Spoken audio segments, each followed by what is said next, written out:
Você acredita em alienígenas? Se sim, você está no canto certo, pois separamos para vocês 10 relatos bizarros sobre a aparição desses seres misteriosos. Então, abduza a vinheta.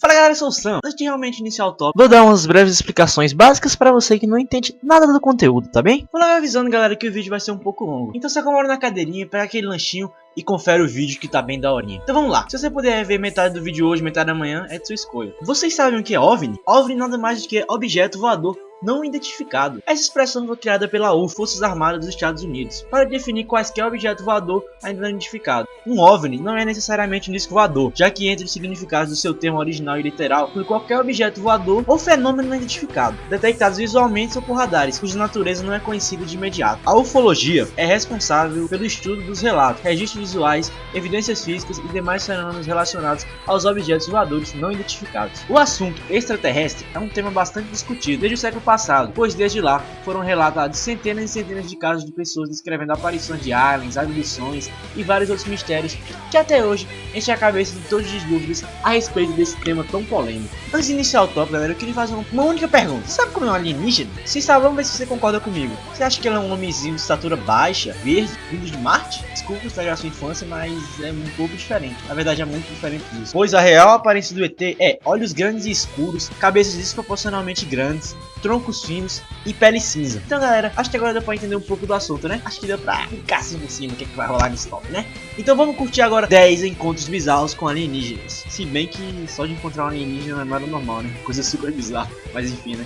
Em 10º lugar, aparição no gramado de boliche. Durante a noite de 2 de fevereiro de 2010, Roy Shaw, um cético para assuntos paranormais, estava passeando com seu cachorro em Devon, Inglaterra. Andando pelas tranquilas ruas de seu bairro, ele começou a se aproximar do clube local de boliche na grama, quando foi surpreendido por um objeto estranho parando alto no céu. Nebuloso e distante no primeiro momento, começou a descer lentamente e se mover mais perto na direção de Shaw. De forma circular, a nave ficou suspensa acima do clube de boliche, e Shaw entrou no terreno para obter uma melhor visão do objeto. Neste momento, um vulto branco saiu da espaçonave e flutuou em direção a ele, atravessando o gramado. Ele relatou o seguinte: tinha cerca de 1,20 m, parecia ser translúcido e se mexeu muito lentamente em nossa direção. Fiquei paralisado porque ele fazia um ruído estranho, que soava como meu repetido várias vezes, mais ou menos assim, ó. Acho que é assim, né? Relatou mais tarde a jornais. Seu cão Sidney, que normalmente é muito calmo, começou a rosnar e mostrar os dentes para o ser desconhecido. Neste ponto, Shaw saiu correndo para salvar sua vida, com tanta pressa que torceu o tornozelo. Outra pessoa que passeava com seu cachorro nas redondezas afirmou ter visto a nave decolar novamente em direção ao céu, em um ângulo de 45 graus. Mesmo após um encontro bizarro, Roy Shaw ainda se diz cético quanto aos assuntos paranormais. Em 9º lugar, ET com sotaque. Angustiada, uma mulher telefonou para a Força Aérea de Watson, em Suffolk, Inglaterra, no dia 21 de novembro de 1989, para relatar um encontro que teve uma noite anterior com um homem estranho perto de sua casa. Por volta das 10h30, a mulher estava andando com seu cachorro. Nossa, mano, parece um padrão, né? Todo mundo tem que estar andando com o cachorro para controlar alienígena. Vou começar a andar com meu cachorro, né? Pra ver se eu paro com alienígena e falei, e aí, mano, beleza? Perto de um campo de esporte, quando foi abordado por um homem com um sotaque que parecia ser escandinavo, que é um sotaque mais puxado para a língua sueca, dinamarquês, finlandês ou norueguês. Ele vestia macacão marrom claro, semelhante a um traje de voo. Um relatório sobre o caso publicado recentemente pelo Arquivo Nacional, lê-se o seguinte: o homem perguntou se a moça estava ciente de histórias sobre grandes áreas circulares achatadas que surgiram em campo de trigo. Em seguida explicou que ele era de outro planeta semelhante à Terra, e que os círculos foram causados por outros como ele, que tinham viajado para o nosso planeta. O homem prosseguiu dizendo que suas visitas eram amigáveis, mas foi ordenado a não fazer contato no caso de serem vistos como uma ameaça. Ele disse que desobedeceu às ordens porque sentiu-se que seria importante estabelecer contato entre os povos. Eles conversaram por durante 10 minutos, até que de repente o homem misteriosamente correu na direção de onde a mulher veio. Percebendo a gravidade da situação e com medo do que acabara de acontecer, a mulher também correu, só que para casa. Em estado de pânico, enquanto isso, ela ouviu um barulho ensurdecedor, como um zumbido, crescente atrás dela. Ela se virou e então viu um grande objeto esférico, brilhante e de cor branca e laranja em ascensão, até eventualmente desaparecer na atmosfera. O Ministério da Defesa da Inglaterra, em nota anexada ao arquivo, descreveu o caso como um dos nossos relatórios mais incomuns sobre ETs. O operador que recebeu a chamada da mulher em 1979 descreveu a história como verdadeira. Então fica um mistério no ar, né, se a história é verdadeira ou não. Nem sou eu pra julgar, né? Em 8º lugar, o caso de Wyoming. Em 1974, Carl Wingdon. Galera, eu não vou falar sobre o nome desses caras não, porque puta vida, é cada nome escroto do cacete que eu não sei pronunciar. Então eu vou falar só o primeiro nome. Já apareceu na tela o primeiro e o segundo nome do carinha, beleza? Então vamos dar uma recomeçadinha aqui básica. Em 1974, Carl estava caçando na Floresta Nacional de Medicine, Wyoming, Estados Unidos. Enquanto atirava em um de seus alvos, algo estranho aconteceu. Sua bala parecia se mover em câmera lenta. Quando ele tentou verificar o que acontecia com a bala, uma repentina sensação estranha apoderou-se dele. Virando, ele viu um humanoide com mais de 6 metros de altura, que ele descreveu como tendo um macacão preto, um cinto largo decorado com uma estrela de 6 pontas e um emblema amarelo. Tinha cabelos lisos que cresciam para cima e não possuíam sobrancelhas. Ainda tinha pernas e braços longos que terminavam com apêndices no formato de varas no lugar de suas mãos. O ser perguntou se Wingdon estava com fome e lhe deu 4 pílulas dizendo que se ele tomasse uma delas, não ficaria mais com fome por durante 4 dias. O humanoide em seguida apontou para Wingdon e no instante ele se viu envolto por um dispositivo transparente e usando um capacete. Outros 2 humanoides apareceram carregando os 5 alces que Wingdon havia caçado antes, que agora estavam duros em um estado artificialmente congelado. Foi-lhe dito que ele viajaria até o planeta natal deles, a 163 mil anos-luz de distância. No planeta, Wingdon relata ter encontrado muitos edifícios que se assemelhavam à torre de Seattle. O sol do planeta era de um calor intenso. Sua próxima lembrança era de estar de volta ao parque. 2 horas e meia após o episódio da bala em câmera lenta, ele estava em um estado perturbado, incapaz de encontrar seu caminhão. Acabou por fim achando quase 5 km de distância de lá. Entrou em contato com o delegado do condado, que o encontrou à meia-noite exausto e desesperado, gritando: "Eles levaram meus alces!" Wingdon foi levado para o hospital local e examinado. As taxas de Wingdon de todas as vitaminas estavam milagrosamente altas. As marcas de tuberculose que ele tinha nos pulmões haviam desaparecido. A esposa de Wingdon e outras 2 pessoas da região viram luzes verdes e vermelhas brilhando no céu na noite do rapto. E em 7º lugar, o caso no oeste da França. Georges Gauthier era um homem muito respeitado na cidade de Neuatre, no oeste da França. Um veterano na Segunda Guerra Mundial, lutou na resistência francesa em Luxemburgo contra os nazistas. No dia 30 de setembro de 1954, ele era responsável por uma equipe de 8 homens que trabalhavam em um canteiro de obras. Enquanto trabalhava, sentia uma moleza peculiar. Ele se sentiu obrigado a andar. Embora não soubesse para onde ir, muito menos porque andava, era como se alguma força desconhecida o guiasse. Quando parou, ele pôde ver um ser desconhecido a pouco menos de 10 metros de distância de uma colina. Ele descreveu como tendo um capacete de vidro opaco, macacão cinza e botas curtas. Gateway também notou uma arma em forma de varão na mão e um dispositivo eletrônico em formato de quadrados no peito. A criatura estava parada em frente a um objeto em forma de cúpula que pairava a menos de 1 metro acima do solo. No total desconhecimento do que ele estava observando, Gateway permaneceu em silêncio paralisado. Enquanto ele permanecia em choque, algo ainda mais estranho aconteceu. Ele contou: "De repente o estranho homem simplesmente desapareceu. Eu não poderia explicar como ele fez isso, já que ele não foi embora andando, mas apareceu como uma imagem que é apagada. Então eu vi um som de assobio forte que se sobrepôs ao ruído das nossas escavadeiras. Logo o objeto que estava flutuando no ar levantou voo no sentido vertical. E em seguida ele também desapareceu em uma espécie de névoa azul, como que por um milagre." Gateway correu de volta ao canteiro de obras para relatar o que viu. 2 de seus trabalhadores afirmaram ter visto um disco voador e um homem vestido como um mergulhador em frente à nave. Todos os 7 colegas de trabalho de Gateway reclamaram de um sentimento inexplicável de sonolência durante o evento. E o próprio George Gateway sofreu dores de cabeça, perda de apetite e insônia durante a semana seguinte inteira. E em 6º lugar, a mulher de Winchester. Adrian Hicks, o conselheiro local de Winchester, em Hampshire, Reino Unido, foi ao centro da cidade numa tarde movimentada de sábado durante os primeiros meses de 2004. Depois de almoçar e comprar alguns livros, ele percebeu algo estranho em uma mulher andando pela rua principal da vila rural. Suas roupas eram um tanto incomuns e nada sobre ela fazia sentido para Hicks. O jeito como ela se movia e seus comportamentos geral passavam uma estranha impressão e a destacava na multidão. Ele a seguiu com os olhos por alguns instantes e chegou à conclusão incrível que ele não estava olhando para um ser humano, mas assim para um extraterrestre. Foi incrível. Eu não costumo ficar sem palavras, mas naquele momento eu fiquei, relata Adrian. Ele a observou por cerca de 9 minutos, caminhando à sua frente 2 vezes e notou uma espécie de saia franzisa de bailarina ao redor da cintura e uma mancha de cabelo loiro brilhante. Ela era uma humanoide marchando como um pinguim. Ela tinha olhos ovais muito grandes e ficava girando as mãos em um movimento circular. Parecia amigável e totalmente à vontade com as pessoas ao redor.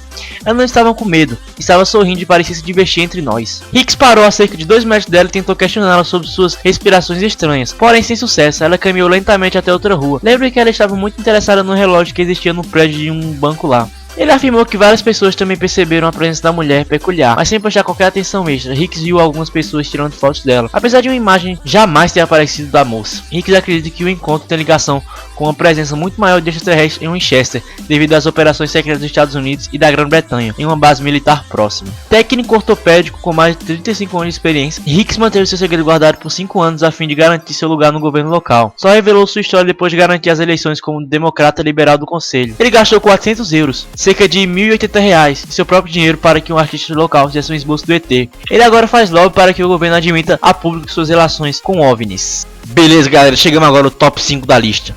Em quinto lugar, o caso de Silbury Hill. Não sei nem se pronunciar assim, galera, me perdoe se eu estiver pronunciando errado, mas todo nome que eu tiver em dúvida eu vou colocar na tela, beleza? Em julho de 2009, um sargento de folga do serviço estava dirigindo em uma autoestrada durante as primeiras horas da manhã, por volta das 5 horas da manhã, enquanto passava por Silbury Hill, no centro-sul da Inglaterra, uma área muito conhecida por seus históricos de observações de OVNIs e atributos místicos. Ele percebeu 3 homens, personalmente altos, de pé, em um campo de colheita, analisando um círculo feito havia pouco tempo. Ele percebeu que os homens possuíam cabelos loiros brilhantes e estavam vestidos como macacões brancos, o que os deixavam parecidos com detetives forenses. Intrigado com tal espetáculo bizarro, o sargento estacionou seu carro e se aproximou dos homens em uma distância de aproximadamente 360 metros. Ele gritou para ele, mas suas tentativas foram infrutíferas. Ao entrar no campo, no entanto, os 3 homens tomaram conhecimento de sua presença e simultaneamente se viraram, começaram a se afastar em uma velocidade milagrosa. O sargento os seguiu por alguns segundos, mas percebeu que ele não era páreo para o ritmo deles e os assistiu. Com assombro, enquanto corria com passadas sobre-humanas, poucos segundos depois, os homens já haviam desaparecido completamente. Caminhando de volta para seu carro, ele sentiu algo semelhante a uma eletricidade estática ecoando por todo o campo. As plantações começaram a fazer movimentos ondulados e balançar ao redor dele. E o sargento desenvolveu uma dor de cabeça enorme. Eu então fiquei com muito medo, o barulho ainda era intenso,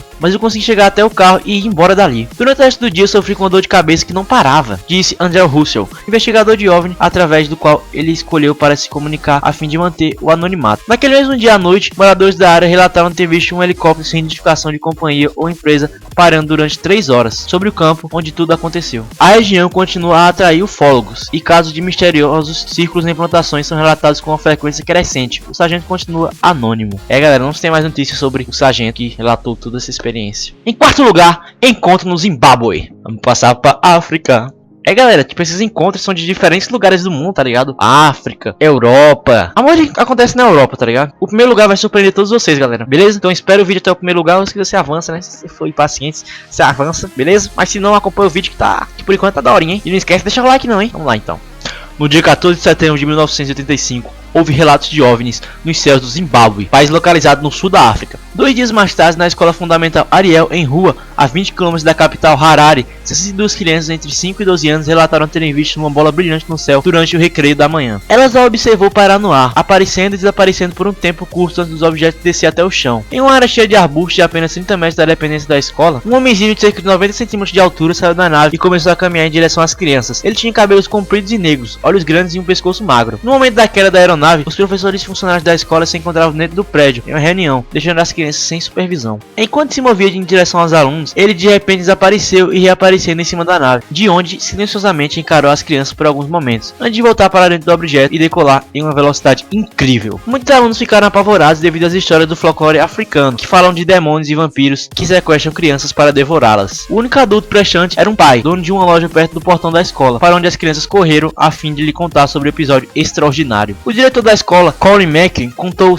a Cynthia Hind, na época a investigadora de ETs mais famosa da África. Ela entrevistou os alunos e pediu-lhes para recriar desenhos do que viram. Cerca de 35 esboços foram produzidos, todos muito semelhantes entre si. Após a entrevista, Hind ficou convencido da autenticidade da história. Uma criança lhe disse: "Juro por todos os cabelos da minha cabeça e por toda a Bíblia de que estou falando a verdade." O consenso foi alcançado entre os pais, funcionários da escola e Hind de que os alunos estavam de fato falando a verdade. Tal mentira seria demasiado complexa para a criança de tão pouca idade. Em um episódio ainda mais bizarro, a criança mais velha relatou a Hind que o pequeno homem advertiu as crianças de que a beleza e os recursos naturais do planeta estavam sendo devastados e poluídos no caminho sem volta. Esses pensamentos vieram do homem dos olhos do homem. Caraca, que forte, hein? Tinha um homem dentro do olho do alienígena que falou essa frase, né? Que a Terra tá indo pra um caminho sem volta e tal. Mas é verdade, galera. O povo tá fudendo com a Terra mesmo, velho. Acho que os alienígenas não atacam essa porra por causa disso.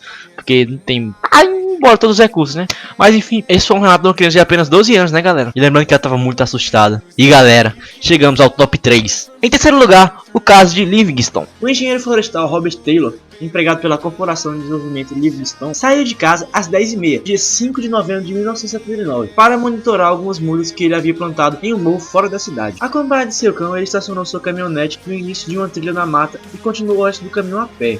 Chegando a uma clareira na floresta, Taylor foi saudado por um espetáculo incrível. Suspenso no ar, havia um objeto esférico, silencioso e imóvel. Media cerca de 6 metros de largura por 3 de altura. Era todo preto, com um anel e uma fileira de pequenas janelas circulares ao redor. Partes do objeto eram transparentes, ou quase, o que deu a Taylor a impressão de que o objeto estava tentando se tornar invisível por inteiro. Enquanto ele começou a andar em direção ao objeto, duas esferas menores foram injetadas da nave principal e rolaram para cima dele. Cada uma grudou dentro das pernas da calça de Taylor, e ambas emitiram um cheiro sufocante que o fez perder a consciência. Quando acordou, estava de bruços na grama, sem ETs por perto e com seu cachorro latindo e correndo loucamente. Ao tentar chamar o cão, percebeu que tinha perdido a voz, e ao tentar mexer os pés, concluiu horrorizado que não conseguia ficar de pé e muito menos andar. Arrastando-se no chão, conseguiu chegar até o seu caminhão, onde recuperou as funções da perna e da voz. Ao chegar em casa, sua esposa pensou que ele tivesse sido assaltado, devido ao seu estado físico e emocional. Rosto esfolado, calças rasgadas e roupas sujas de lama. Ela chamou a polícia e o inquérito revelou alguns fatos interessantes. A área em que Taylor encontrou os ETs estava cheia de marcas peculiares, que não se encaixava com nenhum equipamento florestal ou veículos oficiais que pudessem ter passado pelo local.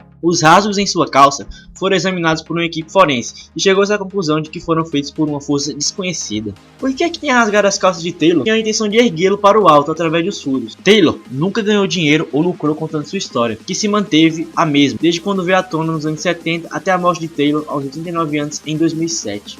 O caso permaneceu sem solução até hoje e é o único caso de óbito no Reino Unido que resultou em investigação criminal. Em segundo lugar, Marconi Systems. Marconi Systems foi uma empresa de engenharia de defesa e aeronáutica, controlada pelo governo britânico para projetar e fabricar sistemas de armas e embarcações militares visionárias e revolucionárias. Durante a década de 1980, relatos de uma quantidade incomum de suicídios entre os trabalhadores da Marconi que trabalharam em projetos secretos atraíram a atenção da mídia do Reino Unido. 25 especialistas em engenharia, cientistas especialistas em comunicação digital sucumbiram ao suicídio ou a acidentes. Durante o período de 6 anos, entre 1982 e 1988, a grande maioria morreu pouco antes de seus contratos com a Marconi expirarem, ou quando estavam na iminência de se transferirem para outra empresa. Entre os suicidas estavam Cheyne Warren, 26 anos, antigo assistente pessoal de uma subdivisão que foi encontrado no fundo de um lago com as pernas dobradas, a boca amordaçada, uma corda em torno do pescoço e as mãos amarradas atrás das costas. Richard Berg, de 37 anos, especialista em comunicação digital, foi encontrado com os pés amarrados, um saco plástico na cabeça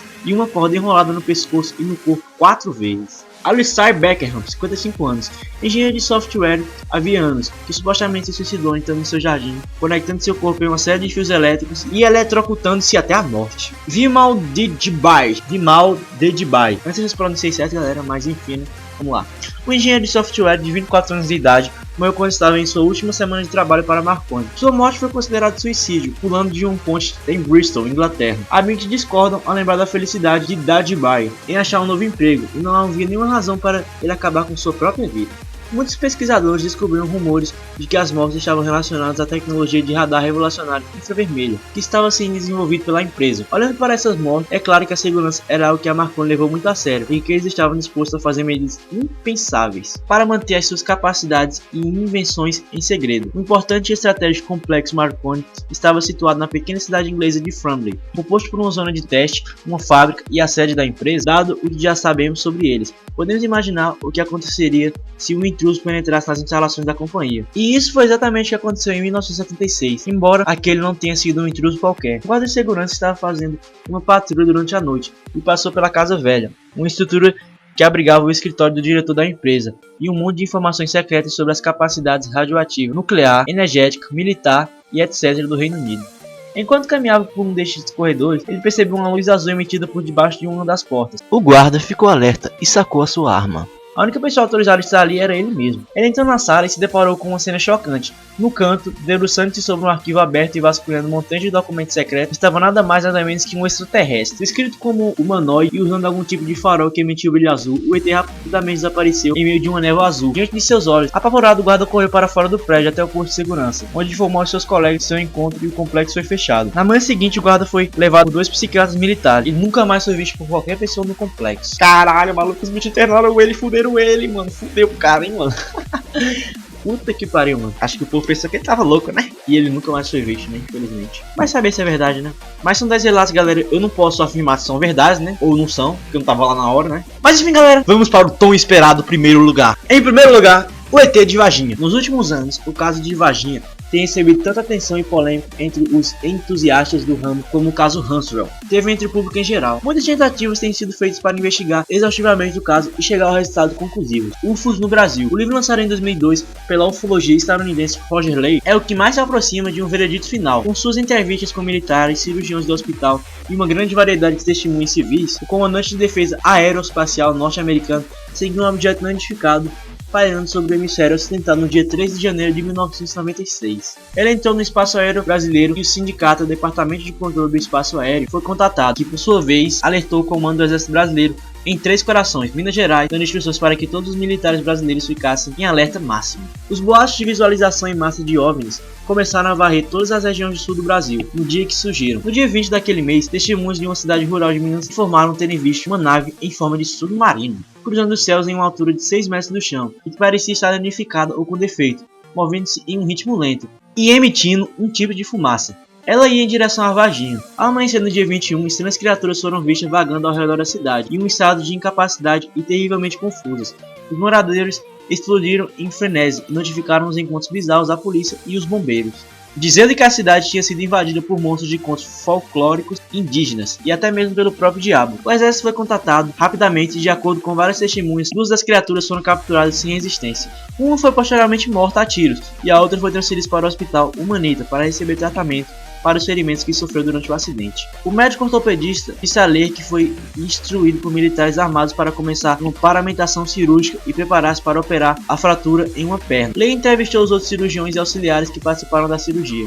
Todos afirmaram que a sala da operação foi selada, com exceção de uma entrada, que foi ocupada por policiais armados, sem conhecimento sobre o que estava exatamente acontecendo. O fluxo de oficiais militares e funcionários do hospital para o quarto era rigorosamente controlado, com apenas uma pequena equipe essencial de pessoas autorizadas a entrar. A cirurgia corretiva foi realizada em uma estrutura no fêmur da coxa. Com os membros do Exército Brasileiro e da Inteligência Militar presentes na cirurgia, a criatura bípede foi descrita como tendo em torno de 1,50 m, enormes olhos vermelhos, pescoço fino e pele morena escura, que parecia molhada, mas estava seca ao toque. Ele também possuía 3 protuberâncias ósseas em 3 seções em toda a sua cabeça, e a partir de sua anatomia era impossível determinar seu sexo. Todas as tentativas de se comunicar verbalmente com a criatura foram infrutíferas. A ferida cicatrizou completamente dentro de 24 horas. Após a operação, o cirurgião percebeu os olhos do ET fixados em cima dele.